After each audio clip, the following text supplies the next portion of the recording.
실시간 재난안전정보방송 재난안전 119 안전토크 시간입니다. 오늘은 KBS 재난방송 전문위원이신 장석환 교수님과 함께 하천 안전관리 이야기 나눠보겠습니다. 교수님 어서 오십시오. 예, 안녕하십니까.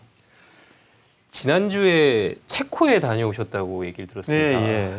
무슨 일로 이렇게 다녀오셨습니까?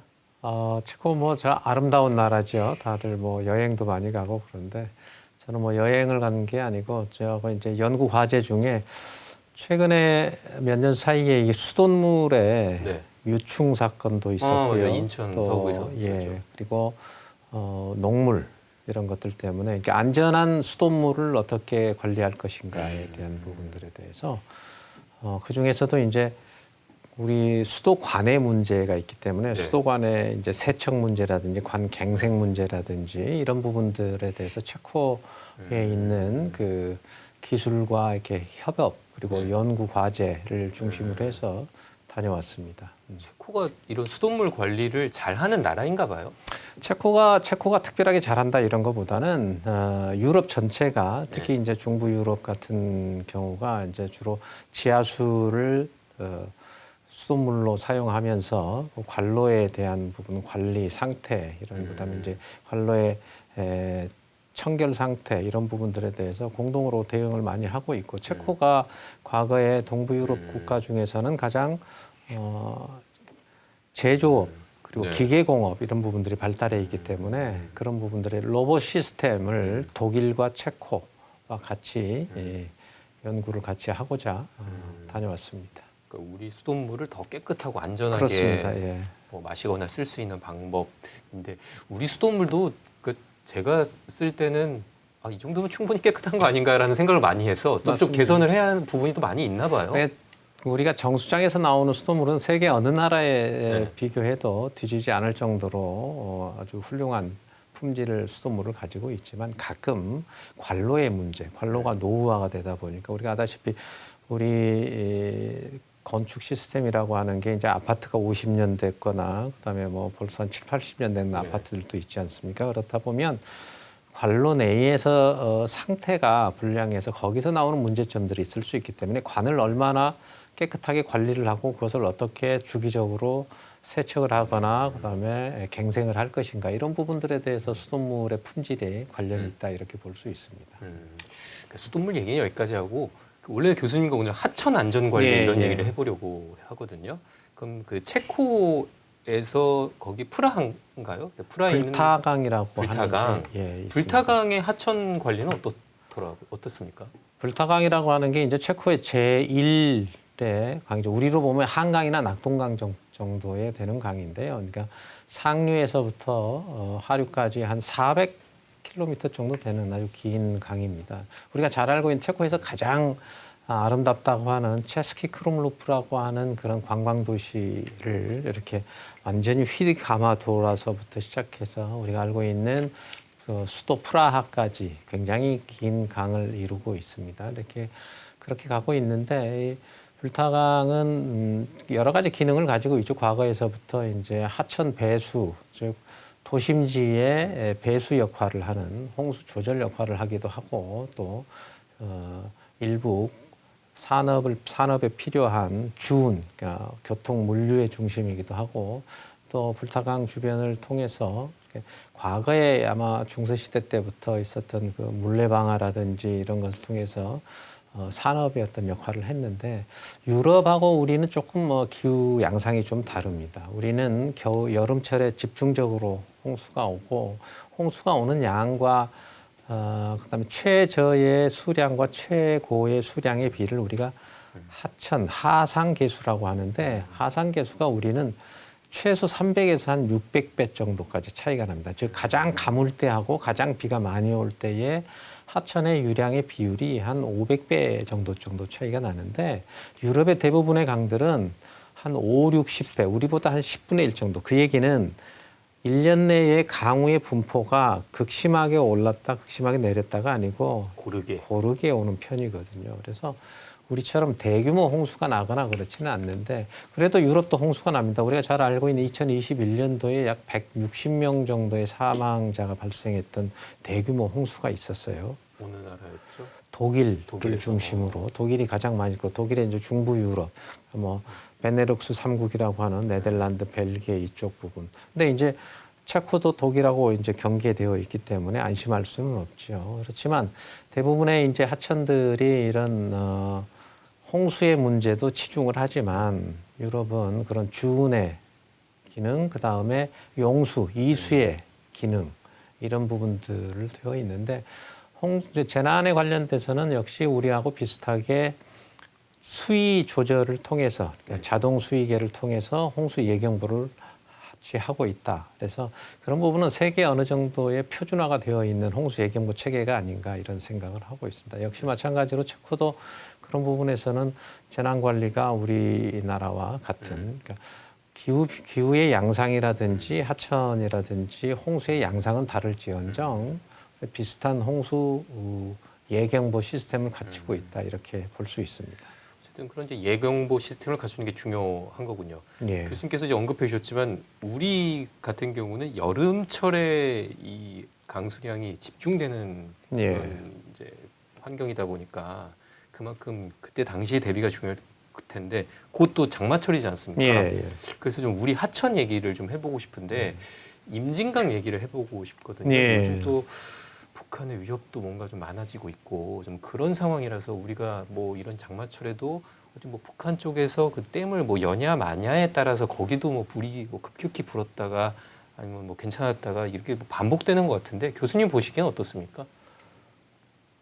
최근 요 며칠 그 뭐죠 오물 투척 사건이라고 예. 해서 그런 게 많이 있지 않습니까? 그런 걸로 보자면 북한이 지금과 같은 경색 국면에서는 어떠한 일종의 도발 행위죠. 도발 행위를 할 수 없을지 모르겠는데 그 중에 하나가 좀 우려되는 것이 북한에서의 댐 방류, 특히 무단 방류에 대한 염려 이런 게 굉장히 좀 상존하고 있다 이렇게 보여집니다. 가장 위협이 되는 그 북한의 댐이 어느 댐이라고 봐야 돼요? 우리한테 직접적으로 영향을 주는 게 두 개가 있는데 네. 하나는 임진강에 있는 환강댐이라고 하는 거죠. 그다음에 두 번째는 북한강 상류에 있는 임남댐, 과거에 우리가 금강산댐이라고 하는 게 있었죠. 그러니까 임진강 유역을 먼저 좀 살펴보자면 예. 임진강 유역이 전체 유역 면적이 한 8,000평방킬로미터가 좀 넘는데 그 중에서도 한 65% 이상이 북한 쪽에 있고 하류, 우리가 연천군과 파주 그리고 한강까지가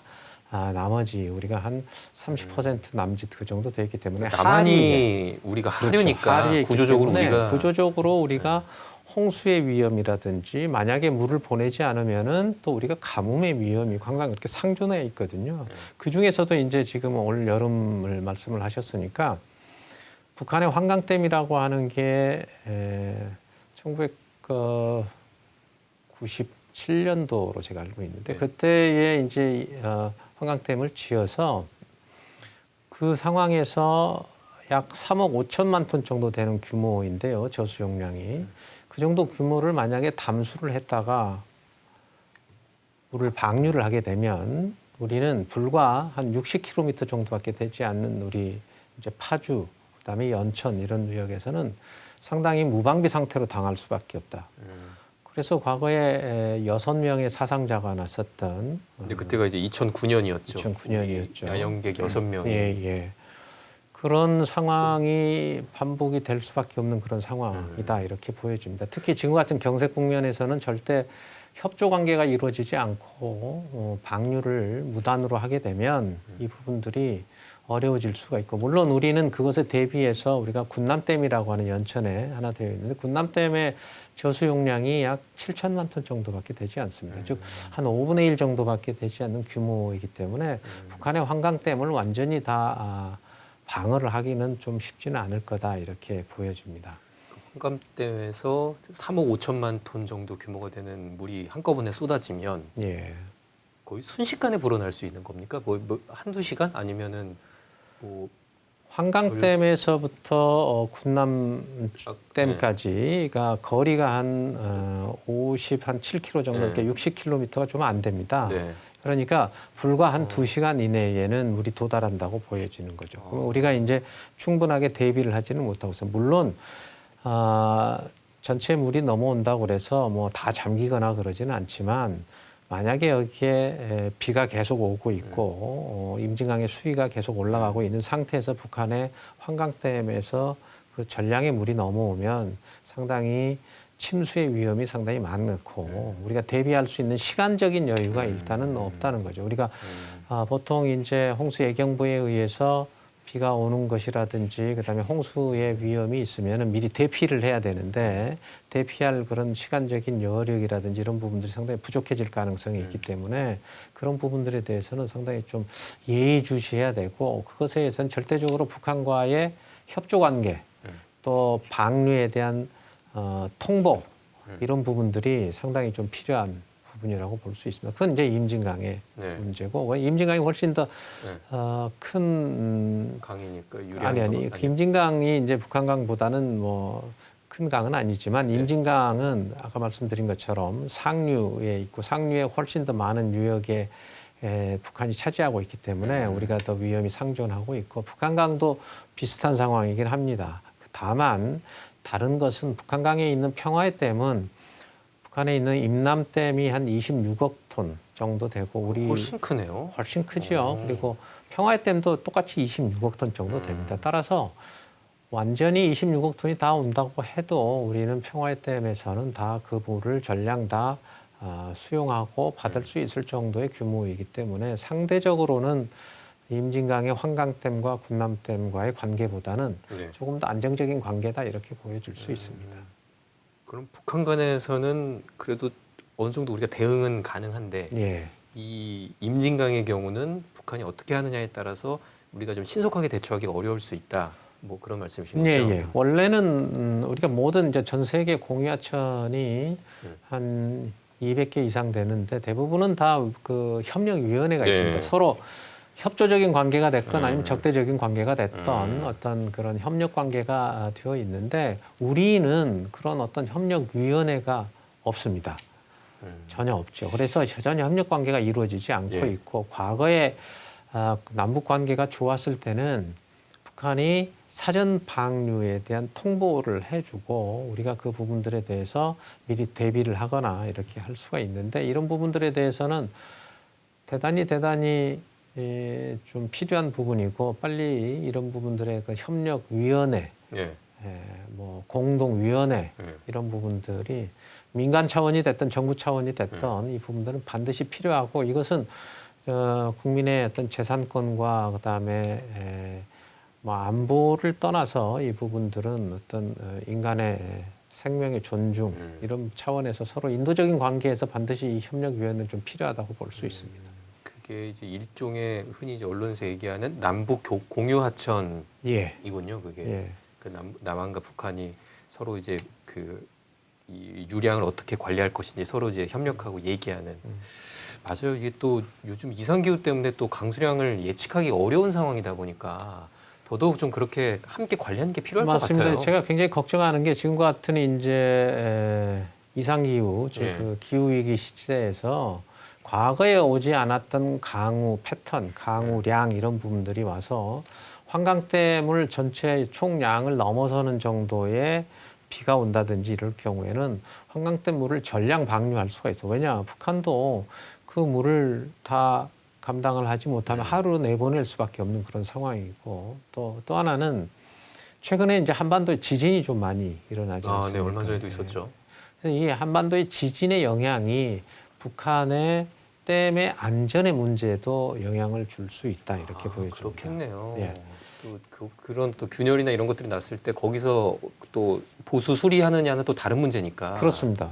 그렇게 하기도 하고 이제 과거에는 이 이제 환강댐이나 임남댐을 남한 공격의 수단으로 즉 수공으로 워터 어택으로 해서 이렇게 수공으로 해서 일부러 댐을 터뜨려서 남한을 뭐 잠기게 하겠다 이런 뭐 의도도 있을 거라고 추정도 하고 했지만 사실은 그런 가능성은 사실 좀 없어 보이고요. 대신 그런 지금 안전의 문제, 이상 기후의 문제, 지진의 문제 이런 재해 발생 가능성에 대해서 우리는 상존해서 우리가 하류에 있는 입장에서는 항상 준비를 하고 있어야 되는데 임진강은 그 부분들이 상당히 좀 어렵기 때문에 그 부분들에 대해서 반드시 공유하천의 협력 관계 이런 부분들 상당히 좀 필요하고 만약에 우리가 공유하천의 협력 관계가 잘 유지가 됐다면 다른 나라들처럼 지금 공유하천의 협력 관계는 미국과 멕시코 또 미국과 캐나다 상류와 하류. 그러니까 미국과 캐나다는 상류가 캐나다이고 하류가 미국일 수도 있고요. 또 반대로 캐나다 같은 경우 미국하고 멕시코 이런 부분들은 상류가 미국이고 하류가 우리가 잘 알고 있는 후보댐이라고 하는 것도 콜로라도 강이라고 하는 게 상류에 미국이 일부를 뭐 어쨌든 전력과 용수 공급을 위해서 후보댐, 뭐 파커댐 그런 댐들을 세우고 하루에 물을 안 보내거나 이렇게 하거든요. 그럼 그 안 보내는 양만큼을 다시 돌려줘야 되는 그런 상황. 이제 홍수의 문제에서는 남북 공유하천에서의 홍수의 문제는 상호 공동 관리를 하면 우리가 북한에서 댐에서 홍수 조절을 하면은 우리가 이득을 보는 거나 마찬가지거든요. 네. 또 봄철에 만약에 물을 보내지 않으면 또 북한에 요청을 해서 우리가 물을 좀 임진강에 흘려보낼 수 있도록 해달라고 그러면 우리가 이익을 보면 그 이익을 본 부분의 편익을 일부를 북한에 돌려주는 그러니까 그게 일종의 상호 호혜적인 관점인 거죠. 그것은 당연히 해줘야 되는 거고 그렇게 하는 게 국제적인 어떤 공동 관리의 어떤 관례이기 때문에 그런 부분들 측면에서 보면 우리가 하류 측에서 받을 수 있는 편익만큼 상류에 보장을 해주는 그런 형태로 남북의 협력 관계가 되면 우리도 훨씬 이득이 되는 관계이고 북한도 이득이 되는 관계. 만약에 오래전부터 그런 어떤 상호 호혜적인 어떤 협력 관계가 상존을 했었다면 우리가 지금 지었던 한탄강댐이라든지 군남댐이라든지 평화의 댐이라든지 이런 부분들에 돈을 안 들여도 되는 거죠. 네. 그럼 순수하게 북한의 댐에 대한 방어용으로 지었기 때문에 그럼 그 돈 비용만 해도 벌써 10조가 넘는 돈이거든요. 그럼 만약에 남북 관계가 하천 문제로 인해서 충분하게 협력 관계만 잘 유지가 됐으면 우리가 댐을 짓지 않고 그중에 일부만이라도 북한에 돌려주면 우리가 더 이익이고 북한도 이익이고 하는 그런 상호 이익과 이익적인 관계 그다음에 어떤 편익 보상의 관계 이런 관계로 발전을 했었으면 어땠을까 하는 그런 아쉬움이 있는 거죠. 네. 장석훈 교수님과 함께 이제 하천 안전관리 이야기 나눠보고 있는데 좀 다른 얘기로 넘어가 보도록 하겠습니다. 네. 감사원에서 네. 최근에 그 이제 지하차도 침수 대비 실태를 점검한 보고서를 냈는데 이제 조금 뒤면 또 오송 지하차도 참사 1주년이 오지 않습니까? 그래서 7월 5일이었던 걸로 제가 기억하는데요. 또 조만간 오고 또 장마철도 다시 다가오고 있는데 그래서 좀 대비를 점검을 해봤더니 전국 지하차도 1,086곳 가운데 아직까지도 그 제방 붕괴가 됐을 때 침수 우려가 있는 곳이 182곳이나 됐다고 합니다. 거의 이제 10% 중반대 되는 지하차도가 여전히 그 침수 위험이 있는 건데 이 오송 참사를 겪고도 좀 뭔가 달라진 게 없는 것처럼 보이는데 이거 왜 그런 겁니까? 교수님께서는 어떻게 보십니까? 일단 뭐 지금처럼 이렇게 완전히 그 직접적으로 하천 붕괴 혹은 하천 범람의 영향으로 침수 위험이 있을 거라고 예상되는 그런 지하차도에 대한 부분들의 전국적인 실태 조사가 아마 처음이었을 거라고 보여져요. 그래서 이제 실태 파악이라든지 이런 부분들이 아직 이루어지지 않았던 것이고요. 두 번째는 이제 그렇게 하더라도 그것에 대한 예산과 인력을 투입을 해야 되지 않겠습니까? 그렇게 되는데 그 부분들에 대한 지금 대부분의 지자체에서 관리하고 있는 지자체에서 책임지고 있는 지하차도의 부분들에 대해서는 예산과 그다음에 거기에 대한 인력이 충분하게 배치가 되지 않은 그런 역할이기도 할 겁니다. 그래서 그런 부분들에 대해서는 지자체의 예산이 부족한 경우 국비를 투입해서라도 이 부분들은 반드시 이 부분들이 좀 개선이 돼야 되고 지하차도의 문제는 비단 하천의 오송 지하차도는 사실은 도시 내수의 나오고 있죠. 도시 내수의 침수라기보다는 이 부분들이 전부 다 외수의 침수, 그러니까 하천의 범람이 있지만 나머지 시내에 도심지에 있는 지하차도는 전부 다 지금 내수 침수의 부분이거든요. 그래서 이제 이 부분들에 대한 부분들을 점검을 해야 될 필요가 있고요. 또 하나 말씀드리고 싶은 것은 이제 과거의 하천에 대한 예산 자체가 전체적으로 국비에 대한 것이 50%의 지방비하고 같이 매칭이 돼서 시행을 했었는데 그 중에 한 1조 원 정도가 지방하천 정비 비용이 전부 다 지자체로 넘어갔어요. 그러니까 네. 국비에서 다 넘어간 거예요. 네. 부분들에 대해서 지자체가 이 부분을 정말로 적절하고 그리고 아주 긴급하게 이 부분들을 쓸 것이냐 네. 재해방에 쓰지 않는 경우가 상당히 많이 있거든요. 그러니까 지자체 단체장의 입장에서 보면 더 급하고 우선적인 게 있을 수 있고 또 하나는 하천에 예산을 쓰는 것보다 훨씬 표신하고 폼나게 보이는 어떤 그런 사업들이 많이 있기 때문에 그걸 먼저 쓰는 경우가 있어요.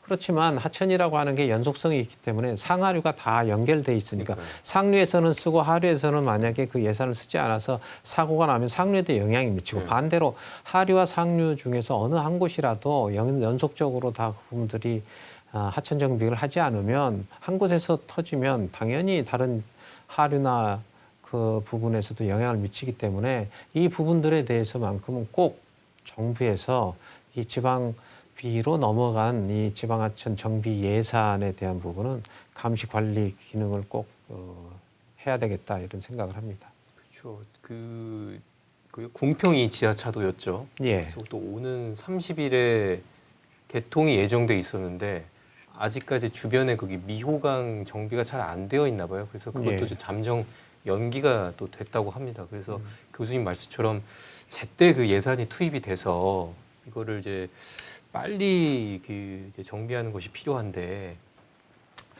아까 그 교수님께서 말씀하셨지만 어떤 통합 관리가 필요하다라는 말씀처럼 저는 들리거든요. 예. 어떤 뭐 내수 침수 그리고 댐, 하천 이런 것이 다 연결돼 있으니까 예. 통합적인 관리가 필요하다는 말씀으로 들리는데 이렇게 됐을 때 우리가 얻을 수 있는 장점 다시 한번 좀 설명을 해주실 수 있겠습니까?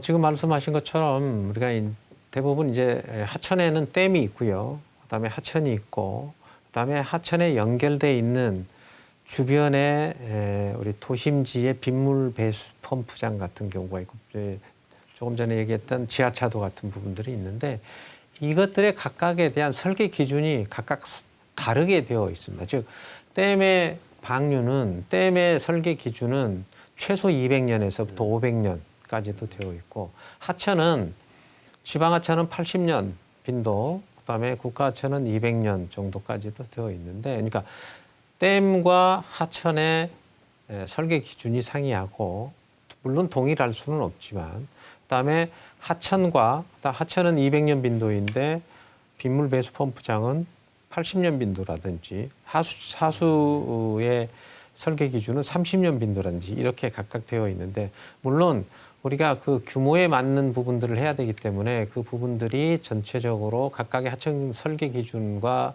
각각의 내수에 대한 설계 기준은 각각 상이합니다. 물론 단지 연계되어 있는 부분, 댐하고 하천이 연결되어 있는 부분, 하천과 하수관이 연결되어 있는 부분, 그다음에 지하차도 같이 이런 내수의 침수에 연결되어 있는 부분만큼은 이 부분들을 어떻게 연계 통합을 해서 관리할 것인가 이 부분에 대한 명확한 기준들이 아직까지 좀 부족합니다. 그래서 이 부분들을 정확하게 연계 통합해서 관리할 수 있는 어떤 기준 그리고 관리 매뉴얼 이런 부분들이 조금 더 구체화돼야 될 필요가 있다고 보여집니다.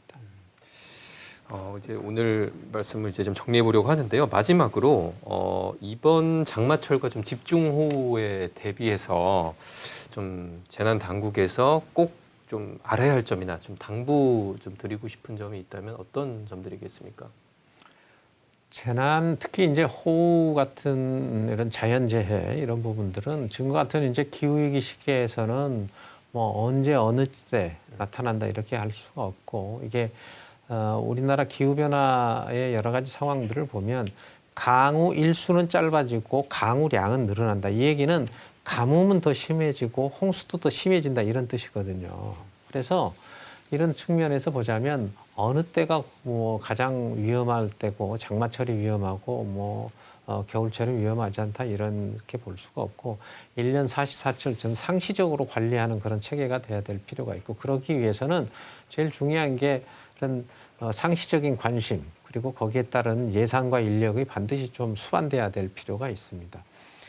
그리고 더 중요한 것은 우리가 이런 재난이 일어났을 때 대응하고 복구하고 이런 것보다는 예방이 훨씬 더 중요합니다.